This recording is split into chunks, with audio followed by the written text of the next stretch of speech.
Ei, gente, vocês acreditam que uma velhinha como eu, aos 72 anos, podia imaginar que a vida ainda ia me dar uma virada dessas? Eu estava sozinha, amargurada, achando que meus dias felizes tinham acabado para sempre depois de perder meu marido.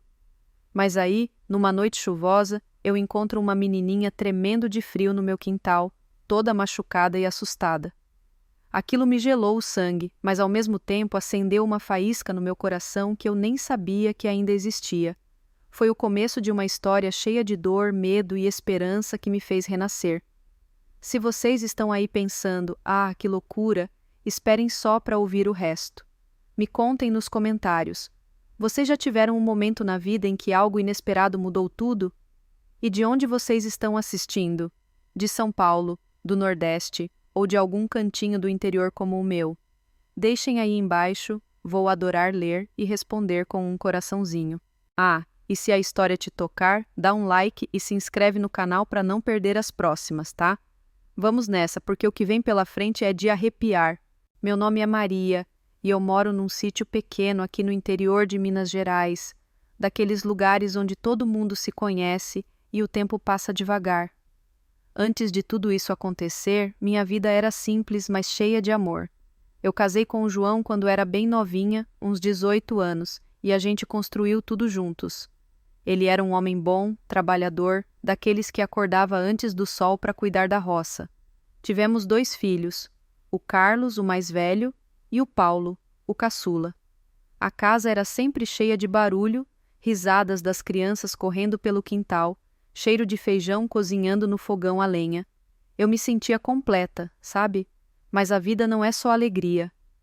O João começou a sentir umas dores fortes na barriga. A gente achou que era besteira, mas era câncer no estômago. Lutamos por 2 anos, indo e vindo do hospital na cidade, gastando o que tínhamos e o que não tínhamos. Eu ficava ao lado dele na cama, segurando a mão, dizendo que ia ficar tudo bem, mesmo sentindo o peito apertado de medo. Quando ele fechou os olhos pela última vez, numa madrugada fria, eu achei que meu mundo tinha desabado. Fazia 15 anos que isso tinha acontecido, e eu ainda acordava no meio da noite chamando pelo nome dele. Depois da morte do João, eu fiquei como um fantasma na casa. As paredes pareciam vazias, o silêncio doía. Meus filhos tentaram ajudar no começo.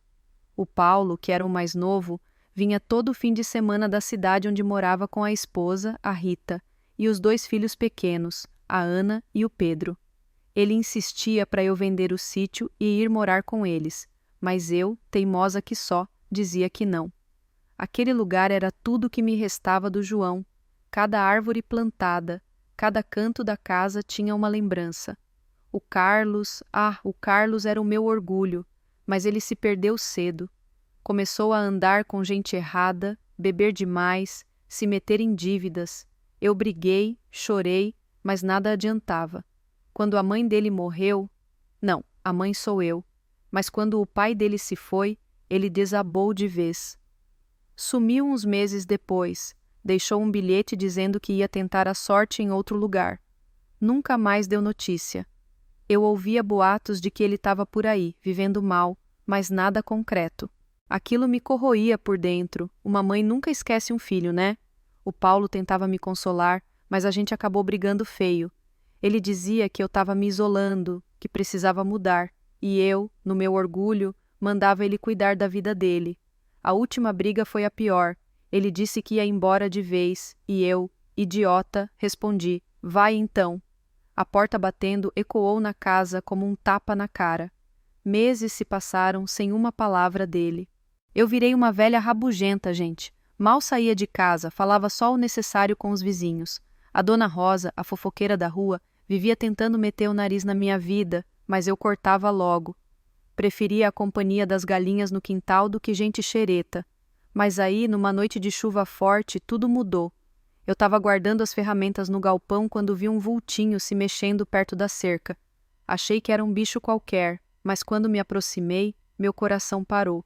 Era uma menininha, uns 10 anos no máximo, encolhida, toda suja e tremendo.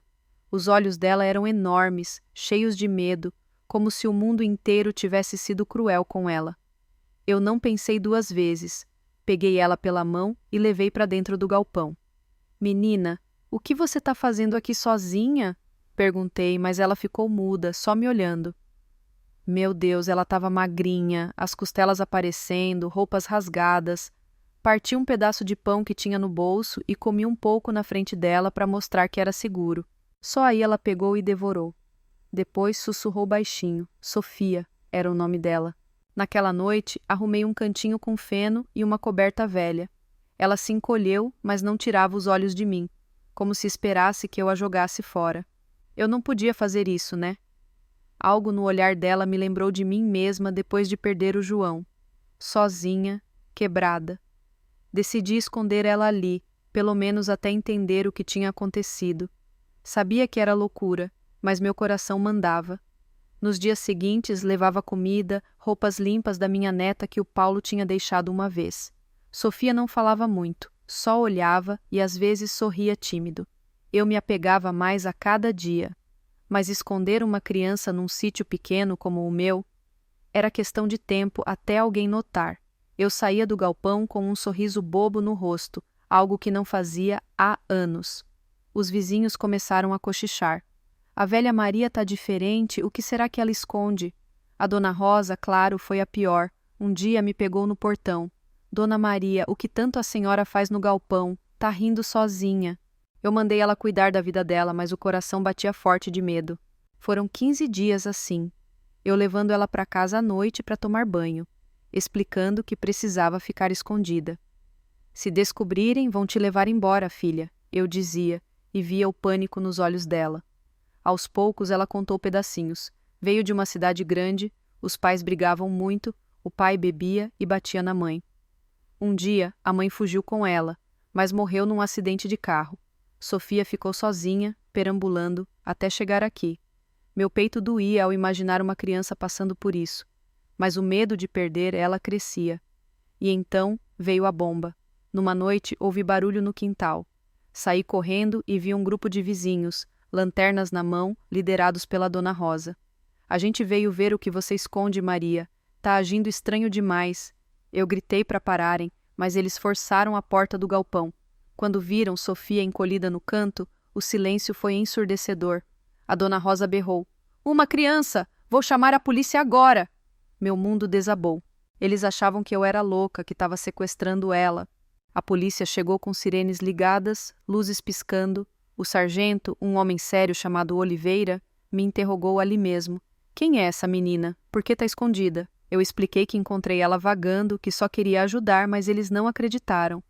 Levaram Sofia chorando, gritando meu nome e me algemaram na frente de todo mundo. Na delegacia, me jogaram numa sala fria, horas de perguntas. Você faz parte de algum esquema? Sequestro? Eu chorava, repetindo que só queria proteger ela. Ficaram insinuando que eu era culpada de algo pior. Me trancaram numa cela por 3 dias, deitada numa cama dura, pensando nela sozinha. Meu Deus, que dor! Finalmente me levaram para o juiz. Contei tudo, e para minha surpresa, ele me soltou com condições. Não sair da cidade e comparecer toda semana. Mas e Sofia? Onde ela estava? Dias depois, o sargento voltou com ela. A menina não tem família, não quer falar nada, mas insiste em ficar com a senhora. Meu coração explodiu de alegria. Abracei ela forte, sentindo as lágrimas dela no meu ombro. Era temporário, mas era um começo. Arrumamos o quarto antigo para ela e aos poucos a casa ganhou vida. Eu ensinava ela a cuidar da horta, assistir novelas juntas. Sofia começou a sorrir mais, mas ainda tinha pesadelos, acordava chorando pela mãe. A assistente social, a Clara, visitava sempre, tentando juntar as peças. Descobrimos que Sofia tinha um irmãozinho, o Lucas, de 6 anos, num abrigo na cidade.